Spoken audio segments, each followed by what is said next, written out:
Bonjour et bienvenue à Profession homéopathe sur Radio Mieux-être. Je suis Ingrid Schutt, homéopathe. Et aujourd'hui, je reçois une femme que j'aime beaucoup, qui est venue partager avec nous son expérience avec l'homéopathie. Marie-Claude Savard est animatrice, journaliste, ambassadrice de Jeunesse J'écoute, auteure d'un tout nouveau livre qui s'intitule 180 degrés, virage d'une vie, aux éditions Libre Expression. Mais pour moi, Marie-Claude, c'est une femme de cœur, authentique, franche, une femme passionnée, sensible, qui a les deux pieds sur terre et le cœur sur la main.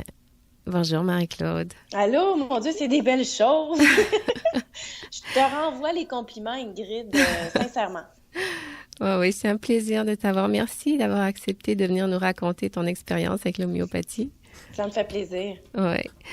J'aimerais te poser des questions, Marie-Claude, mais sens-toi libre de dire tout ce que tu as envie de dire, même si c'est au-delà de mes questions. J'aimerais savoir, Marie-Claude, quelle était ta perception de l'homéopathie, tes connaissances de l'homéopathie avant de venir consulter en homéo? J'avais entendu parler de l'homéopathie quand j'allais à la pharmacie. Je voyais des fois un présentoir avec des petites granules. Et puis, je prenais ça, puis je lisais un peu, puis je me disais, ça a l'air intéressant. J'ai beaucoup de copines qui avaient consulté en homéopathie qui m'en ont parlé. Donc, je pense que j'avais pas de préjugés en soi. J'avais plutôt de la curiosité. Et moi, en fait, la médecine alternative, c'est quelque chose avec lequel j'ai expérimenté quand j'étais jeune. J'ai commencé l'acupuncture enfant, donc je suis très ouverte à ça, finalement. Oui, tu as de la chance d'avoir été en contact avec l'acupuncture. Ben, j'avais une mère Grano, Ingrid. J'avais une mère Grano des années 60. Comme la mienne! C'est ça. Fait que ça a des avantages des fois parce que j'étais peut-être un petit peu...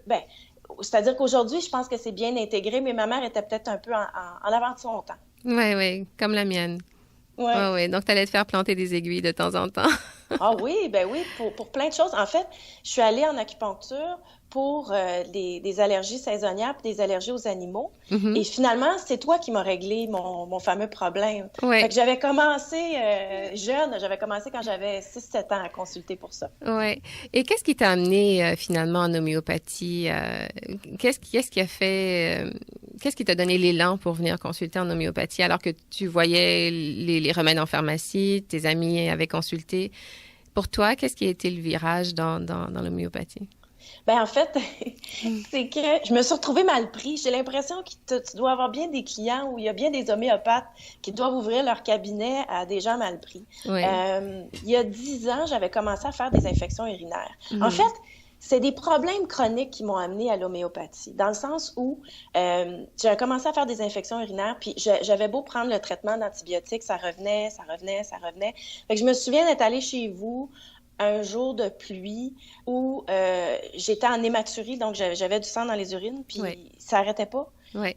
J'étais pas mal en point en soi, tu sais, c'était juste que j'étais découragée, puis je me disais, est-ce que j'entreprends encore les antibiotiques? Puis j'avais de la difficulté à cerner pourquoi ça revenait sans arrêt. Donc, je me suis dit, je vais aller en homéopathie.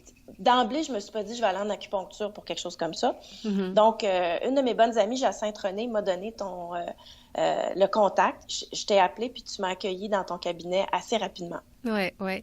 Et la consultation, comparativement à acheter un produit en pharmacie qu'on connaît pas, est-ce que la consultation ressemblait à ce à quoi tu t'attendais? Comment ça s'est passé pour toi? Bien plus, parce que n'importe qui est allé chez le médecin, quand tu arrives dans un cabinet pour une consultation, souvent, c'est rapide. Ça va durer 15 minutes. On va parler des symptômes, puis ensuite, on va convenir d'un traitement, puis après, tu t'en vas chez vous. Mm-hmm. Une consultation en homéopathie, il faut être prêt à prendre le temps. Oui. Parce que le thérapeute va prendre le temps, lui, de poser les questions. C'est-à-dire, qu'est-ce qui se passe dans ta vie au moment où tu as ce malaise-là.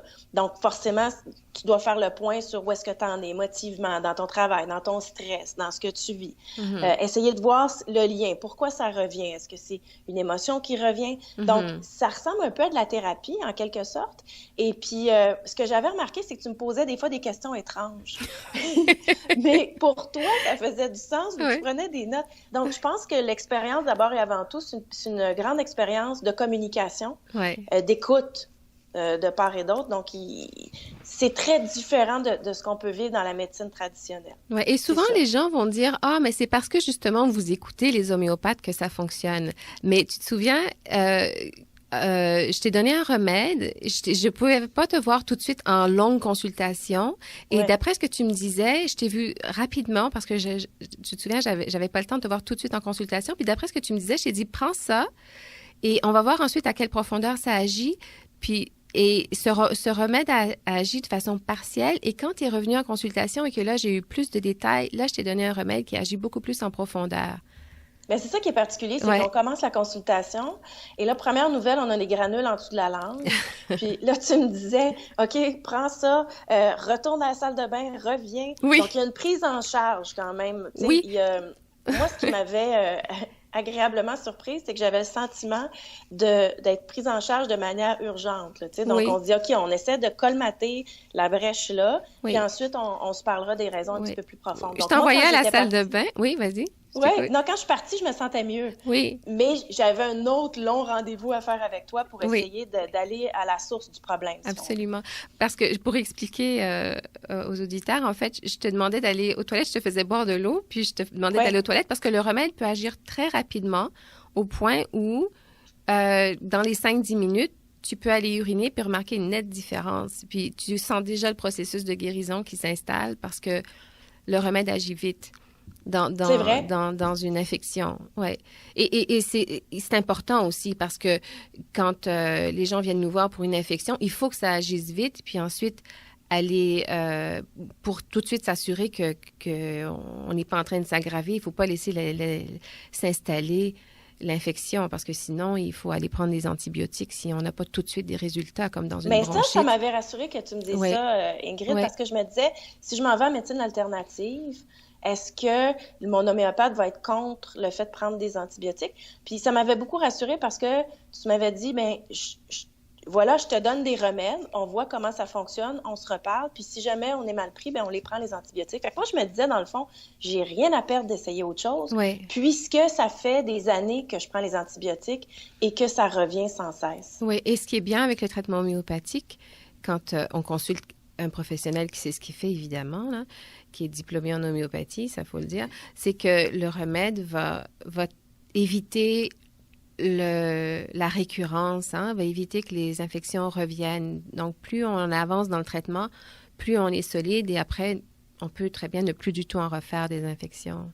Ben moi, j'en fais plus, là. J'en ai pas fait depuis très longtemps. Oui. Il nous reste 4 minutes pour une petite pause. Avant la pause, on a encore du temps. On a encore du temps à me fait signe. Est-ce que tu trouves que les gens sont généralement ouverts à l'homéopathie? Je pense qu'il y a beaucoup de gens qui ont des préjugés par rapport à l'homéopathie parce que on comprend mal le type de remède et souvent, quand il y a des articles scientifiques là-dessus, on dit ben c'est un effet placebo. C'est compliqué. Je pense que les gens qui sont peut-être moins informés, qui sont peut-être moins éduqués ou qui n'ont pas vécu l'expérience, des fois peuvent avoir plus de doutes. Moi, j'ai senti ça des fois dans mon entourage. Mais quand tu dis à quelqu'un, pour moi, ça a vraiment bien fonctionné, j'ai aimé mon expérience, règle générale, ce que les gens disent, ben si ça te fait du bien, c'est bien correct. Mais de là à aller consulter, des fois, il y a un pas. Et souvent, un peu comme dans mon cas, c'est quand il y a quelque chose ou un problème qui n'arrive pas à se résoudre. À ce moment-là, en dernier recours, les gens se disent, ben là, j'ai plus rien à perdre, je vais aller essayer l'homéopathie. Ce qui est dommage. Parce que si tu le prends autrement en prévention puis en maintien de la santé, mais c'est un outil extraordinaire. Tu sais qu'il y a une étude qui a démontré que les gens peuvent souffrir du même symptôme pendant 6 ans, 7 ans, avant d'aller consulter en homéopathie ou en médecine douce. Donc, c'est dommage. Oui, c'est dommage parce qu'en effet, si les gens peuvent avoir recours à un traitement professionnel, et j'insiste pour le dire parce que c'est important de consulter des homéopathes qui ont une formation en homéopathie. Donc, il faut chercher le diplôme homéopathie quand on veut un traitement homéopathique de qualité. Ouais, donc souvent les gens, comme tu le disais tout à l'heure, tu as tout à fait raison, les gens vont venir en désespoir de cause. Et puis... Puis là, il veut le miracle tout de suite, là, vite. Il faut que ça agisse tout de suite parce que... Oui, oui. Ah, mais c'est super. Et dis-moi, je voulais te demander, est-ce qu'il y a autre chose? Est-ce que tu sens que l'homéopathie t'a aidé à d'autres niveaux? Par exemple, tu es partie en voyage, tu te souviens, puis tu avais ta trousse. Est-ce que tu as eu l'occasion de te servir de ta trousse en voyage? Ben, j'ai pas été malade en voyage. Ah, super. J'étais contente d'avoir ma trousse, par exemple. Oui, En fait, moi, je le vois comme un outil supplémentaire pour la santé. Puis oui, ce qui est bien, c'est que c'est global, c'est holistique. Donc, c'est la santé physique, mais en rapport aussi avec notre psychologique, nos émotions. oui, Tu sais, on dit toujours que la tête et le corps sont reliés.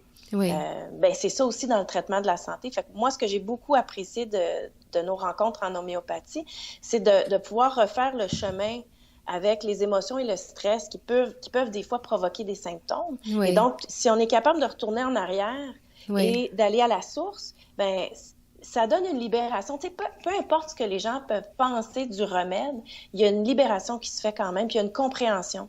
Moi, j'ai l'impression de m'éduquer beaucoup en faisant les rencontres d'homéopathie, en plus de me guérir. Mais je sentais que c'était une guérison complète. Oui, on va en parler justement. On va faire une petite pause, une toute petite pause, Marie-Claude, si tu veux bien. Puis on va parler un petit peu plus de la profondeur justement du traitement homéopathique. Vous êtes à l'écoute de Profession homéopathe sur Radio Mieux-être avec Ingrid Chute et on vous revient tout de suite.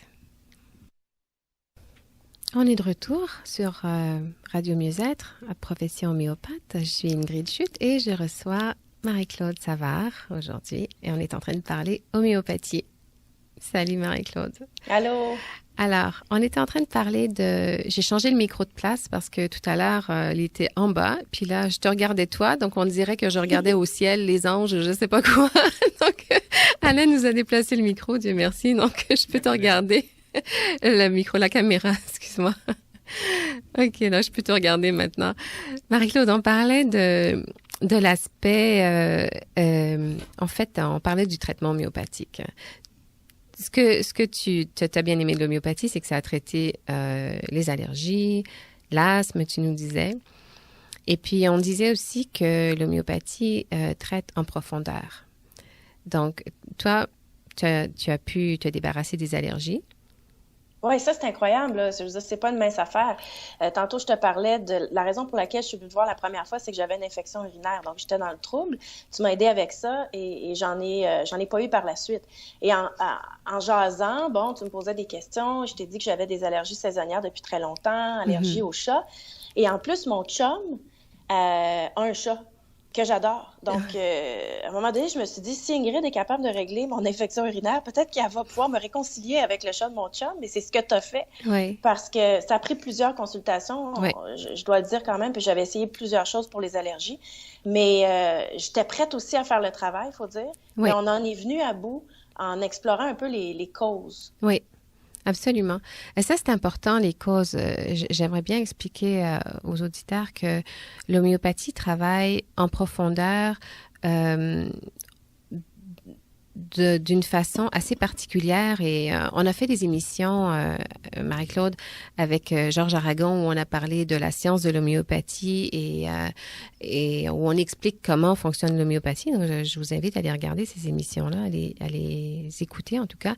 Et l'homéopathie va travailler très en profondeur en allant chercher la cause d'une maladie. Donc, la cause n'est pas nécessairement reliée aux émotions. Par exemple, si, Marie-Claude, tu déboules un escalier, que ça ne t'arrive pas, Ouais. mais admettons que tu te foules la cheville ou que tu te fais piquer par une guêpe, je vais pas te demander comment tu te sens, pourquoi tu as déboulé l'escalier, tu comprends? On va aller directement avec des remèdes d'urgence comme arnica, apis pour les piqûres de guêpe, cantharis pour les brûlures. Si, par exemple, tu fais une réaction à un médicament qui affecte ton système digestif, ben, il y a des remèdes qui vont agir de façon plus superficielle dans les urgences ou dans des premiers soins, tu sais. Mais quand les symptômes apparaissent dans un contexte où c'est un stress émotionnel qui provoque les symptômes, ben là, on va tenir compte de cette cause-là aussi. Mais c'est ça qui est merveilleux parce que, bon, tu donnes l'exemple d'un mal cause à effet. Tu déboules l'escalier, tu t'en vas voir quelqu'un pour te faire traiter. C'est relativement simple. Mais dans le cas de malaise chronique, tu sais, des choses qui reviennent sur une vie longtemps, mais c'est là que ça devient plus compliqué. Puis c'est là que t'as beau aller te faire désensibiliser des fois à l'hôpital ou essayer d'autres trucs ou prendre des comprimés, ça revient tout le temps. C'est là où des fois je me dis l'homéopathie, c'est génial parce que on peut essayer d'aller voir s'il n'y a pas autre chose. Puis moi, ça a été ça la révélation dans le cas de mes allergies. Oui, et c'est super, c'est que ça va agir en profondeur à plusieurs niveaux et ça va renforcer la vitalité. Et souvent, les gens vont avoir le sentiment d'avoir lâché un sac de pierre d'une tonne. Hein? On a l'impression que vraiment au niveau de l'énergie, parce que le remède homéopathique, c'est vraiment un message électromagnétique. Hein? Luc Montagnier, prix Nobel de médecine, il se rend compte, en fait, dans les études scientifiques, que ce que c'est le remède homéopathique, en fait, c'est l'énergie de la matière. C'est un message électromagnétique qui est envoyé directement à l'énergie du corps. On commence à le comprendre. Et on a vraiment la sensation, quand on prend un remède, que ça agit vraiment en libérant quelque chose et en rétablissant un équilibre. Non, c'est vrai, il y a un effet physiologique parce que il y a bien des gens qui disent « Oh, mais des granules, qu'est-ce qu'il y a dans les granules, etc. » Moi, je ne sais pas clairement ce qu'il y a dans les granules. Je suis contente quand tu me donnes des granules, puis quand tu me dis de les prendre, je les prends. Mais je ressens un effet. Donc, des fois, ça peut être un picotement, des fois, ça peut être un relâchement, des fois, ça peut être... mais il y a quelque chose qui se passe dans le corps, ça, c'est clair. Oui, c'est vrai. Hein? On le remarque tout de suite qu'on peut sentir un picotement ou un petit choc électrique. Des fois, les gens me disent, j'ai l'impression de sentir de l'électricité ou bien sur la langue ou bien ailleurs dans le corps. Ou des fois, c'est des retours de symptômes. Hein? As-tu eu ça? D'aggravation de symptômes dans le processus de guérison, là? Comme une crise de guérison, finalement. Ça, des fois, c'est un peu décourageant, là, mais c'est qu'on finit par mieux aller après.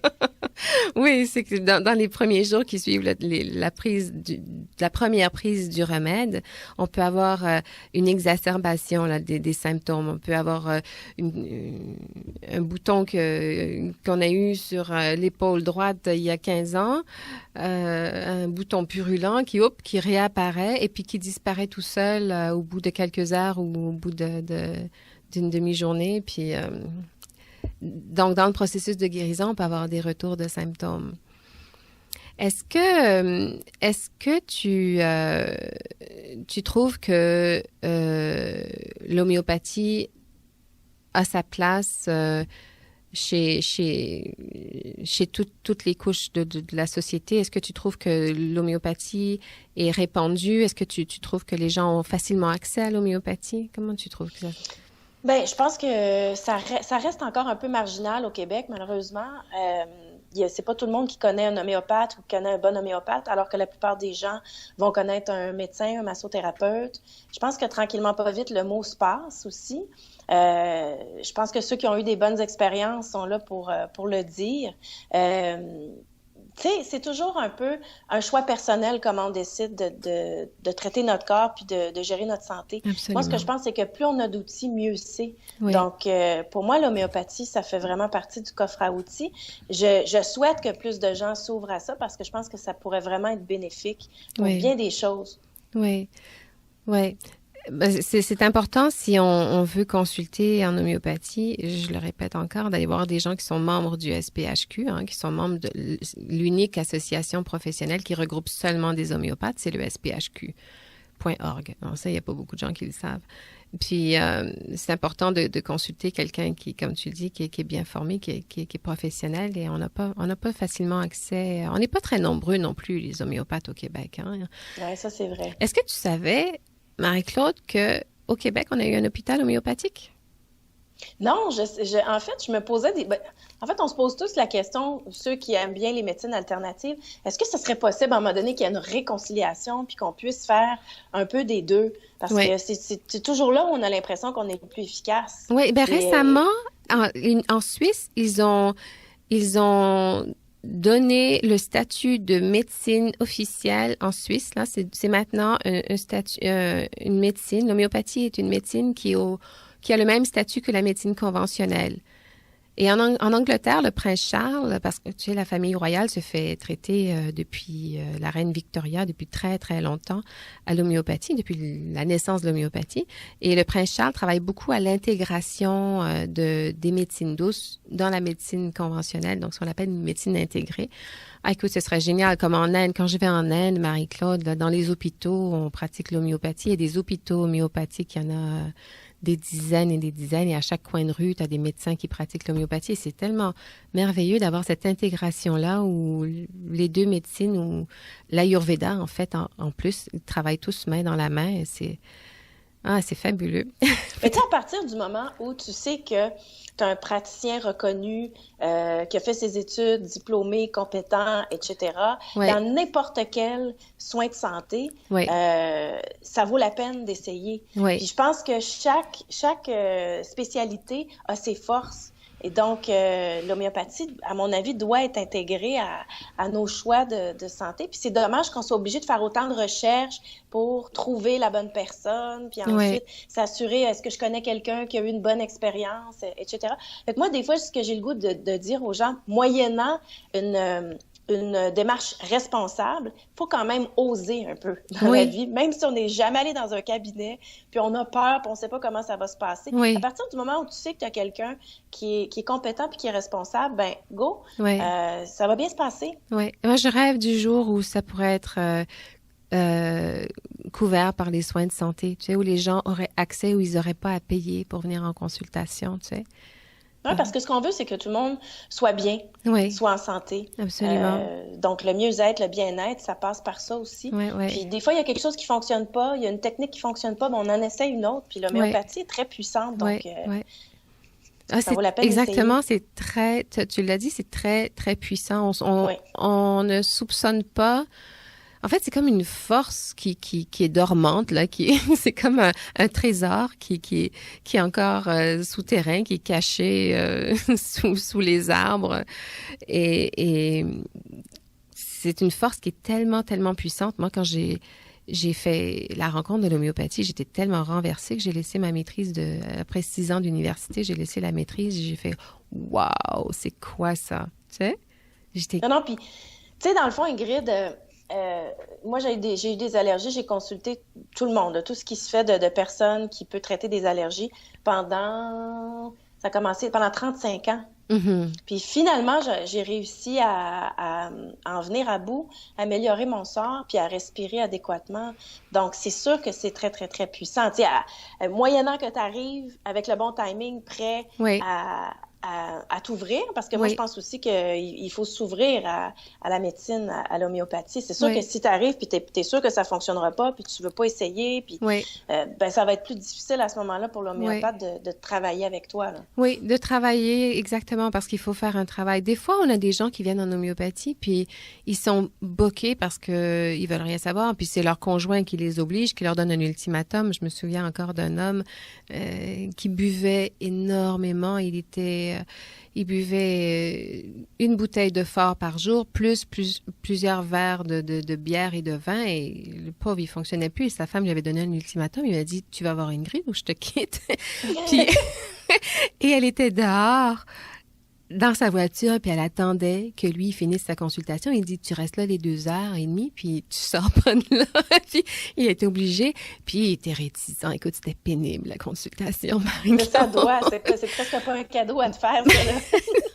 Ben, tu sais quoi, j'ai donné une dose de son remède, et quand il est venu le mois suivant, il m'a dit, j'ai pas réussi à boire sur tout le mois ce que je buvais dans une journée. Et j'ai passé 2 jours à vomir. Et puis, j'ai vomi. Dès que je buvais quelque chose, je le vomissais. Puis après ça, ça m'écœurait de boire. Et ce qui est génial dans ces cas-là, ce que j'aime tellement de l'homéopathie, c'est que les gens arrêtent de boire sans effort. Quand le remède fonctionne bien, qu'on trouve un remède qui fonctionne bien, ils arrêtent de boire, mais c'est pas en se faisant souffrance, tu sais, c'est sans effort. Et après, ils sont capables de prendre un verre ou 2 de temps en temps, mais sans s'identifier au fait de « je suis cette maladie » ou « je suis l'alcoolisme » ou « je suis… » On s'identifie plus à ça parce que ça part. Hein? Parce qu'on retrouve un peu l'équilibre. Exactement. Ouais. Exactement. Eh bien, Marie-Claude, c'est toujours un plaisir de te voir. Tu es tellement rayonnante et Ben, merci Ingrid, merci merveilleuse. pour tout ce que tu fais. Puis je suis bien contente de savoir que tu passes la bonne nouvelle à la radio pour tous les auditeurs et les auditrices qui sont peut-être encore un peu craintifs par rapport à l'homéopathie. Ben, je leur souhaite une bonne santé quand même. Oui, S'ils ont trouvé une façon de se soigner qui tienne compte de la cause, qui tienne compte de qui ils sont, qui tienne compte de leur être et que ça les soigne en profondeur sans effet secondaire, tant mieux. Et merci d'avoir été là, Marie-Claude. merci à toi Je te Ingrid. souhaite une excellente santé. Puis Merci. à vous tous les auditeurs, je vous revois bientôt. Vous écoutiez Ingrid Chute, profession homéopathe sur Radio Mieux-être. À bientôt.